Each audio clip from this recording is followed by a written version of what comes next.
दादा को कोटि कोटि नमन। आज वीडियो की प्रारंभ कर रहे हैं। प्रथम क्लास है, इसके बारे में भारत के भूगोल के बारे में चर्चा करेंगे और इनके कितना पाठ्यक्रम है उनके बारे में बताएंगे।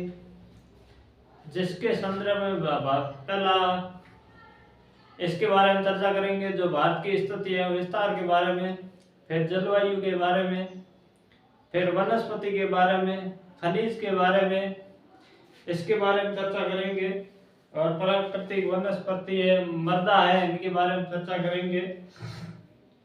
जो प्राकृतिक संकट और आपदा है इनके बारे में चर्चा करेंगे। भारत भूगोल के विषय में जो सर्वप्रथम अपन टॉपिक लेंगे जिसकी भारत की स्थिति है विस्तार का प्रारंभ करेंगे।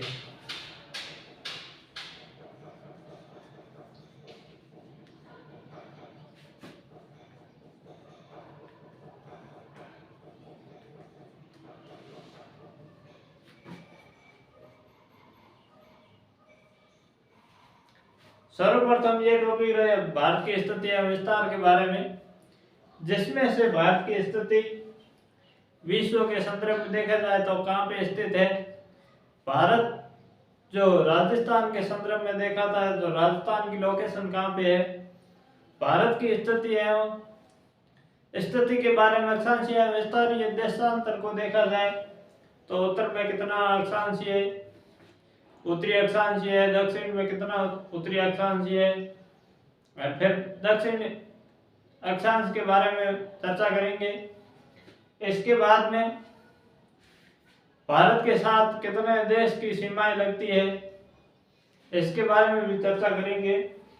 दूसरा नंबर ये टॉपिक है जिसमें भारत की जलवायु,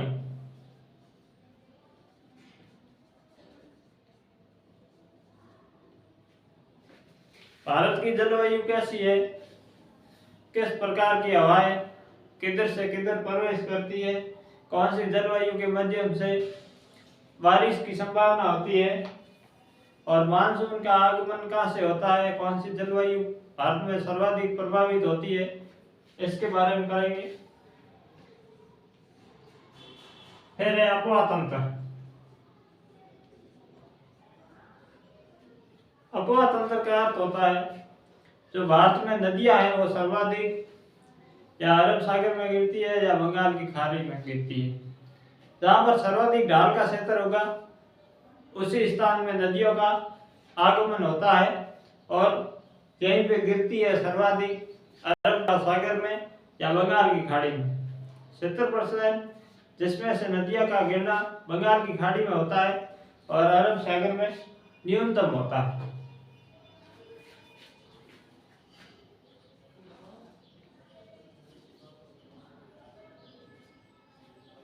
मृदा के बारे में चर्चा करेंगे। मृदा राजस्थान में किस प्रकार की है, गुजरात में किस प्रकार की है, महाराष्ट्र में किस प्रकार की है। मृदाओं के निम्नलिखित प्रकार होते हैं। लेटाइट मृदा होती है, काली मृदा होती है, पीली मृदा होती है, मरुस्थलीय मृदा होती है, पर्वतीय मृदा होती है। इसके बारे में विस्तृत रूप से जानकारी प्राप्त करेंगे। इसके बारे में जो प्राकृतिक वनस्पति,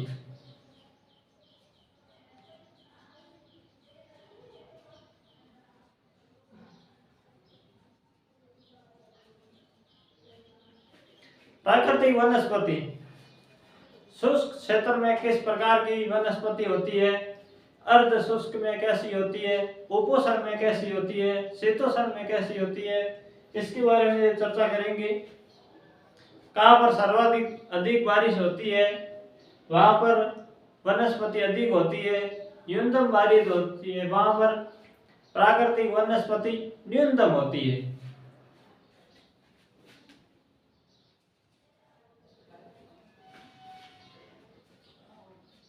प्राकृतिक आपदाएं,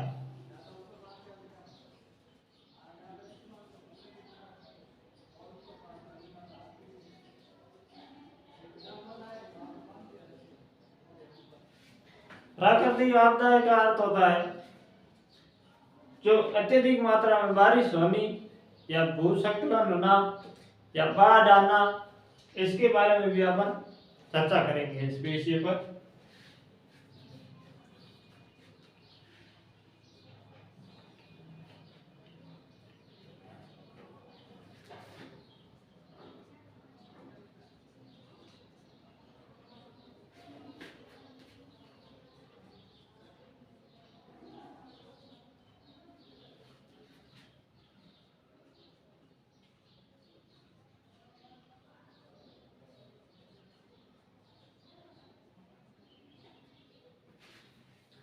संरचना एवं भू आकृति का विज्ञान, इसके बारे में क्या देखेंगे।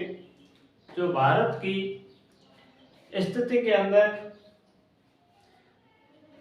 जहाँ पहाड़ी क्षेत्र है, वहाँ पर्वत है, मैदान है, इसके बारे में धरातल से ऊपर उठा हुआ भाग, समतल भाग होता है, वहाँ पर मैदानी होता है, जैसे गंगा का मैदान है, यमुना का है, ब्रह्मपुत्र का है। तो गंगा का मैदान सर्वाधिक उपजाऊ होता है। उपजाऊ क्यों होता है? और ब्रह्मपुत्र का मैदान नदियों के द्वारा गंगा एवं ब्रह्मपुत्र के मध्य डेल्टाएं बनाती है। और जहाँ पहाड़ी क्षेत्र होता है वो धरातल से ऊपर उठा हुआ भाग होता है। जहाँ पर्वत होता है वो भी धरातल से ऊपर उठा होता है। वहाँ मैदानी भाग होता है, वहाँ पर समतल होता है, कहीं पे चोटियाँ होती है। तो इसके बारे में भू आकृति विज्ञान के बारे में चर्चा करेंगे।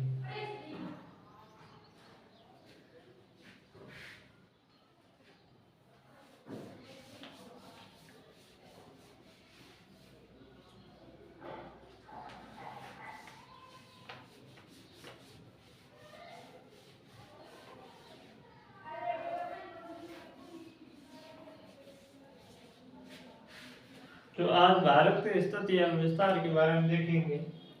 तो सबसे पहले भारत का मैप के बारे में पूरी जानकारी होनी चाहिए, क्योंकि ये सब जो टॉपिक लिखा है ये मैप के संदर्भ में देखा जाए। भारत की जलवायु है वो भी मैप के संदर्भ में, भारत की स्थिति एवं विस्तार के बारे में इनके मैप के बारे में दर्शाएंगे। जो मृदा लिखा है वहाँ पर कौन सी काली मृदा है, कौन से राज्य में फैली हुई है, पीली मृदा कौन से राज्य में है, तो पूरी जानकारी ये भारत के मैप में होनी चाहिए। तो सबसे पहले भारत का मैप बनाएंगे। मैप में कौन सा राज्य कहाँ स्थित है, कौन सा केंद्र शासित कहाँ स्थित है, इनके बारे में पूरा पता होना चाहिए।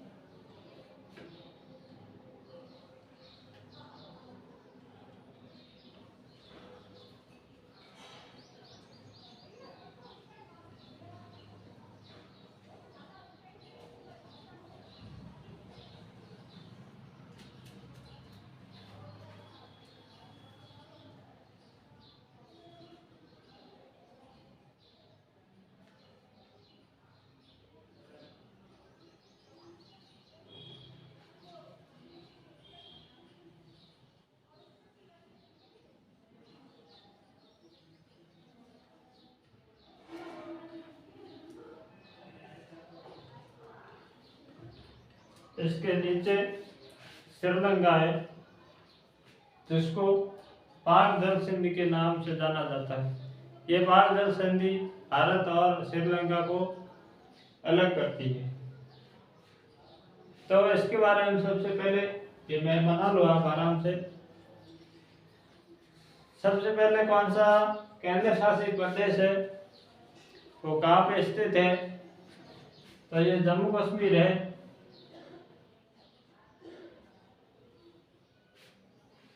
ये के जम्मू कश्मीर है, यहीं पे लद्दाख है।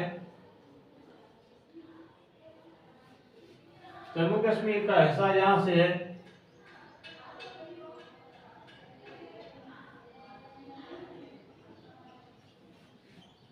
ठीक है, पहले ये पूरा हुआ करता था। इसके बाद में ये पहले स्टेट था, इसके बाद में ये केंद्र शासित प्रदेश बनने के बाद में ये लद्दाख अलग हो गया, जम्मू कश्मीर भी अलग हो गया। इसके बाद में यहाँ पर ये पंजाब है,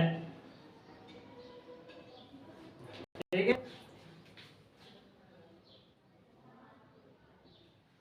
पंजाब के बाद में यहाँ पर ये राजस्थान है, यहीं पर ये तटीय सीमा स्टार्ट हो जाती है। गुजरात है, गुजरात के बाद में यहीं पर महाराष्ट्र है,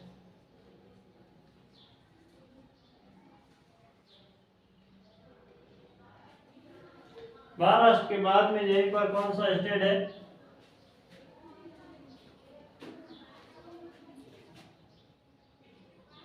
यहीं पर हिमाचल है।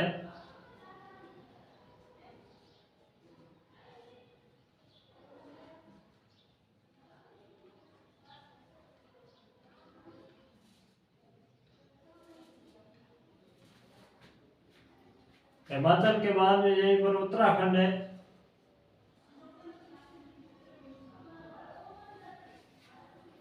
उत्तराखंड के बाद में यहीं पर उत्तर प्रदेश है,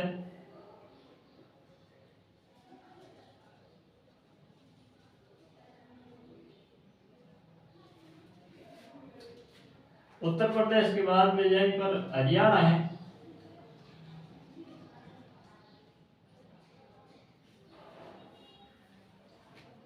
हरियाणा के बाद में यहीं पर मध्य प्रदेश है,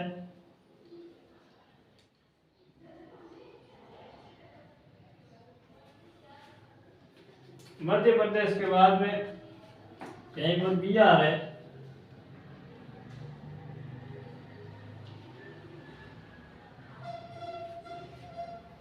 बिहार के बाद में यहीं पर झारखंड है, झारखंड बाद में यहीं पर छत्तीसगढ़ है,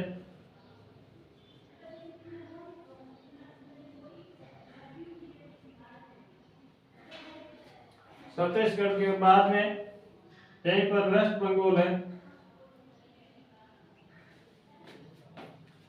जिसको पश्चिम बंगाल के नाम से जाना जाता है।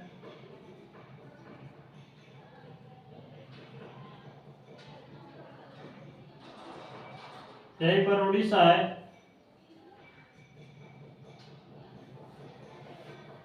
उड़ीसा के बाद में यहीं पर आंध्र प्रदेश है,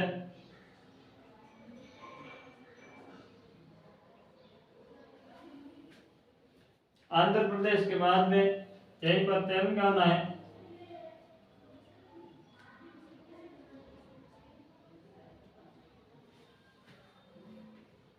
तेलंगाना के बाद में यहाँ पर छोटा सा हिस्सा है जो गोवा है, गोवा के बाद में यहीं पर कर्नाटक है, कर्नाटक के बाद में यह केरल है, केरल के बाद में यहीं पर तमिलनाडु है, यहीं पर स्थित है।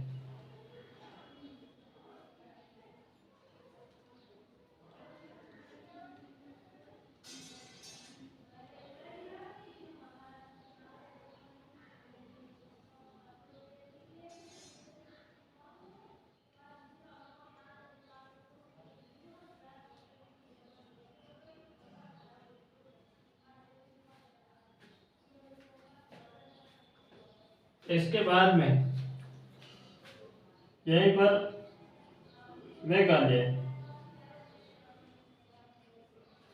मेघालय के बाद में यहीं पर सिक्किम है,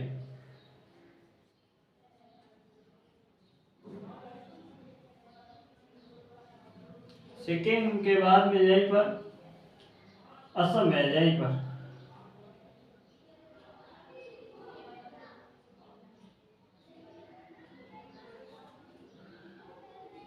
असम यहाँ पर दिखाई दे रहा है, असम यहीं पे। फिर यहाँ पर अरुणाचल प्रदेश,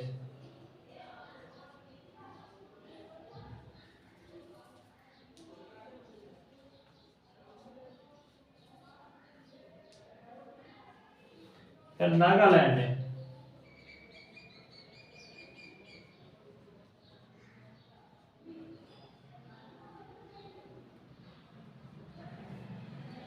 फिर मणिपुर है,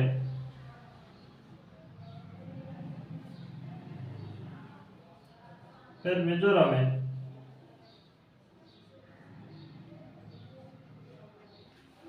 यहाँ पर कौन सा राज्य है? त्रिपुरा।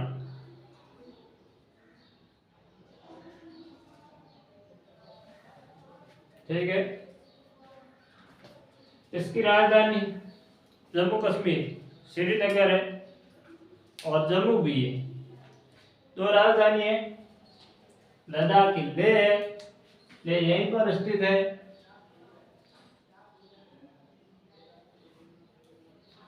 पंजाब और हरियाणा की दोनों की चंडीगढ़ है।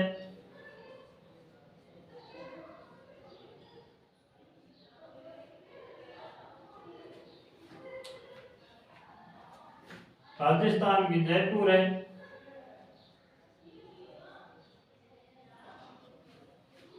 गुजरात की गांधीनगर है।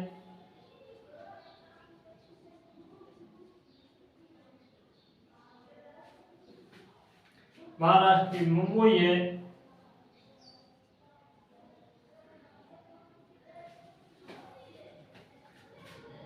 उत्तर प्रदेश लखनऊ है।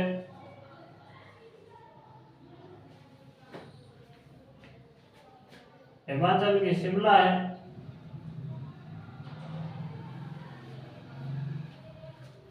उत्तराखंड की देहरादून है।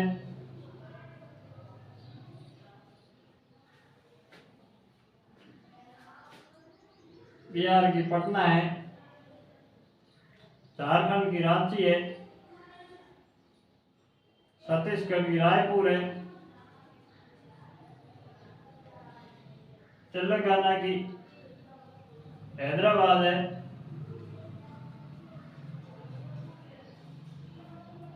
आंध्र प्रदेश की हैदराबाद है।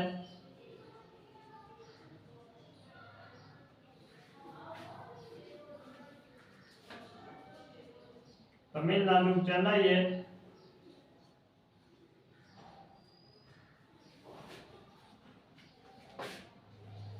गोवा की पणजी है।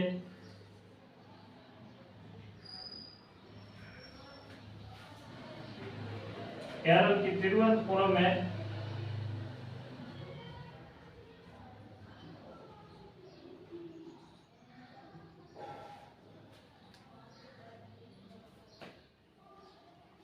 उड़ीसा की भुवनेश्वर है।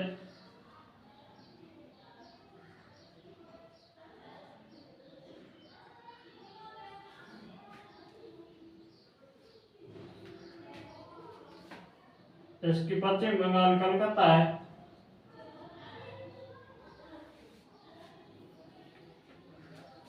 त्रिपुरा का अगरतला है।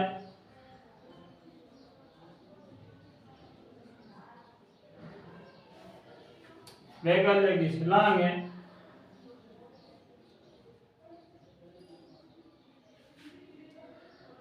असम की दिसपुर है। सिक्किम की गंगटोक है।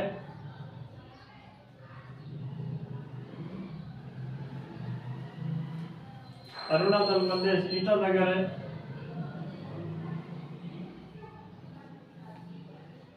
नागालैंड कोहिमा है।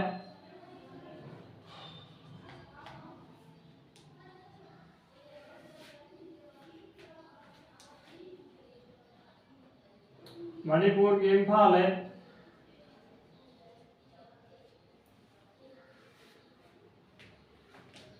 मिजोरम की आइजोल है।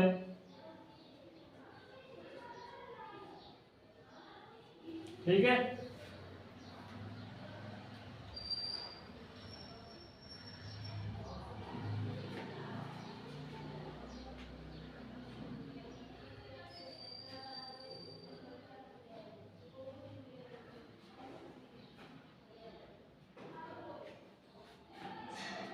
मध्य प्रदेश भोपाल है।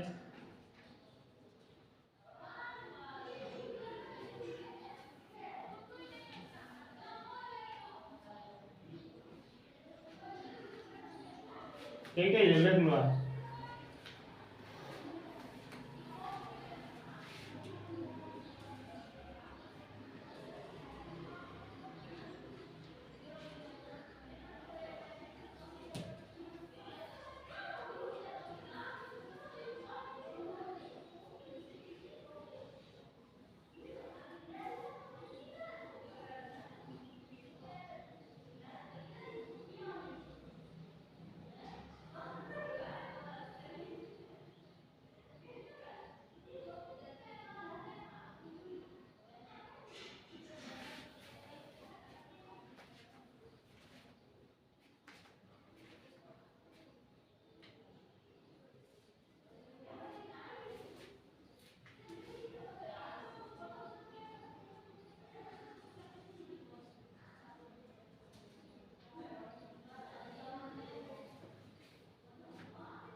इस मैप के अंदर जो प्रश्न पूछा जाए तो उत्तर में कौन सा राज्य है और कौन सा केंद्र शासित प्रदेश स्थित है, तो आपको ऑप्शन दिया जाए जम्मू कश्मीर, गुजरात या तमिलनाडु या पणजी, तो इसमें से सही उत्तर कौन सा होगा?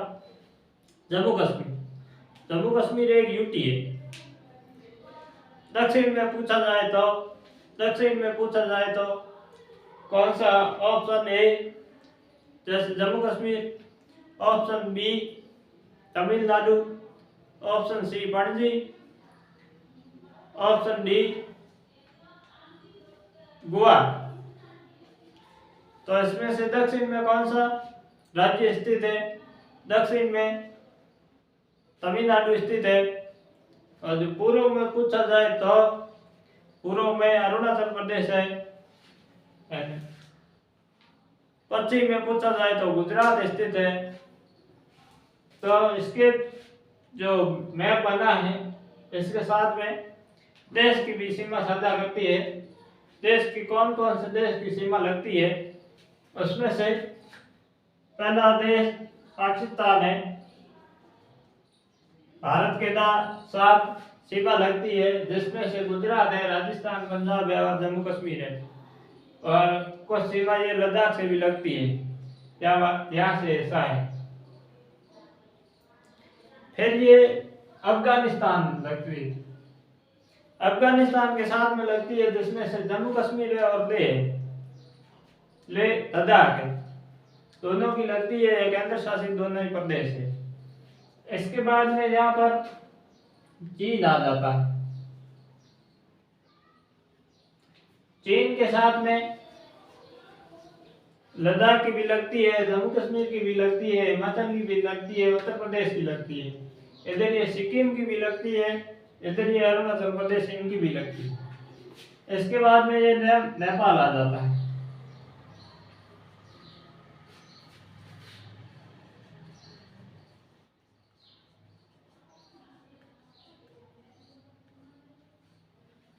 अफगानिस्तान, नेपाल के साथ में सीमा एक तो उत्तराखंड की लगती है। फिर ये बिहार आ जाता है। बिहार के बाद में इधर ये वेस्ट बंगाल की इनके साथ में सीमा लगती है। इसके बाद में ये सिक्किम आ जाता है।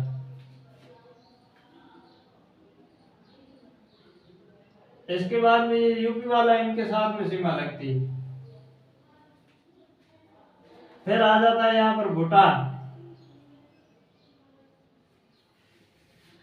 भूटान की सीमा वेस्ट बंगाल से भी लगती है और बिहार की भी लगती है और सिक्किम की भी लगती है और इनके साथ असम की भी लगती है और अरुणाचल प्रदेश की भी लगती है, भूटान की। फिर आ जाता है यहाँ पर म्यांमार। म्यांमार जहाँ पर स्थित है तो मैं यहीं पे लिखता हूँ। म्यांमार के साथ में जो पूर्वोत्तर राज्य है इनके साथ में सीमा साझा करता है। तो सबसे पहले ये अरुणाचल प्रदेश है, इसके बाद में ये नागालैंड है, मणिपुर है और मिजोरम। त्रिपुरा की सीमा इनके साथ में ये नहीं लगती। ठीक है, इसके बाद में यहीं पे है बांग्लादेश।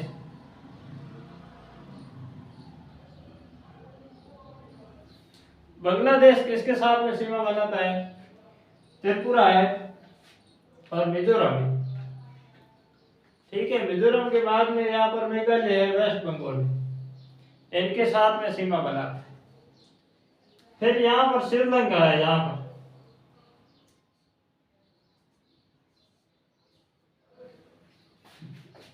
जो यहीं पर मैं दर्शाता हूं। ठीक है, यहीं पर स्थित है श्रीलंका। श्रीलंका भारत के साथ सीमा साझा नहीं करता। क्यों नहीं करता है? क्योंकि श्रीलंका के साथ में जो भारत की एक जल संधि है, जल संधि के साथ में सीमा नहीं लगती। जो ऐसे कितने अंतरराष्ट्रीय सीमा के साथ में कितने देश हैं जिसमें भारत के साथ सीमा साझा करते हैं? तो पहला पाकिस्तान हो गया, अफगानिस्तान हो गया, चीन हो गया, नेपाल हो गया, भूटान हो गया और म्यांमार हो गया और इधर 7 नंबर बांग्लादेश हो गया। तो इसमें से आपका ये प्रश्न बनेगा कि भारत के साथ कितने देश की सीमाएं साझा करती है? तो ऑप्शन दे देगा आपको 5, 7, 2 और 8। तो इसमें से कौन सा सही होगा? जिसमें से 7 देश के साथ सीमा साझा करती है। ठीक है, इसके अगले वाला पार्ट होगा जिसमें से भारतीय अक्षांशीय एवं देशांतरीय विस्तार, इनके बारे में चर्चा करेंगे। 82 डिग्री पूरी देशांतर है, इनके बारे में करेंगे। और ये कर्क रेखा कितने राज्यों से होकर गुजरती है, इसके बारे में भी चर्चा करेंगे।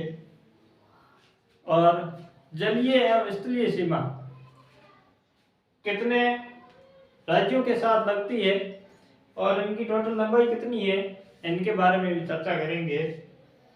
और जलीय वाले ये पार्ट है जो जल से घिरा हुआ है, ये इधर वाला हिस्सा है, ये वेस्ट बंगाल तक, जिसमें से ये राज्य आता है, ये पूरा भाग ये जलीय वाला है। ये कौन सा पार्ट है? जलीय सीमा। जलीय सीमा का अर्थ होता है जो जल के साथ सीमा बनाता है। यहाँ पर पूरा समुद्र है, इसका नाम होता है, यह पश्चिमी तट होता है, यानी इनका नाम होता है जो पूर्वी तट होता है। इनकी टोटल लंबाई कितनी है, इसके बारे में कल बताएंगे विस्तारित रूप से। और फिर जो स्टेट बच्चे हैं, ये भाग स्थलीय सीमा में आ जाता है, जिसमें से पर्वत भी है, पहाड़ भी है, पठार भी है, मैदान भी है। इसके बाद में ये भाग है, ये पूरा भाग स्थलीय भाग है।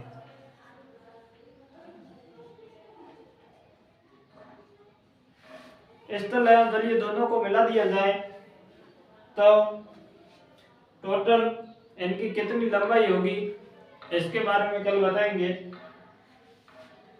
और फिर ये कर्क रेखा कितने राज्य से होकर गुजरती है, तो इसमें से टोटल कितने हैं?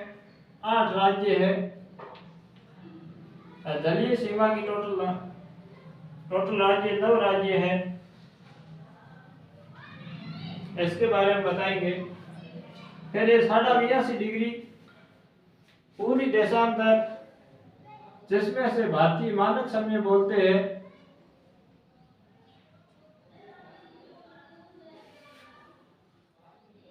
जीएमटी बोलते हैं, भारतीय मानक समय।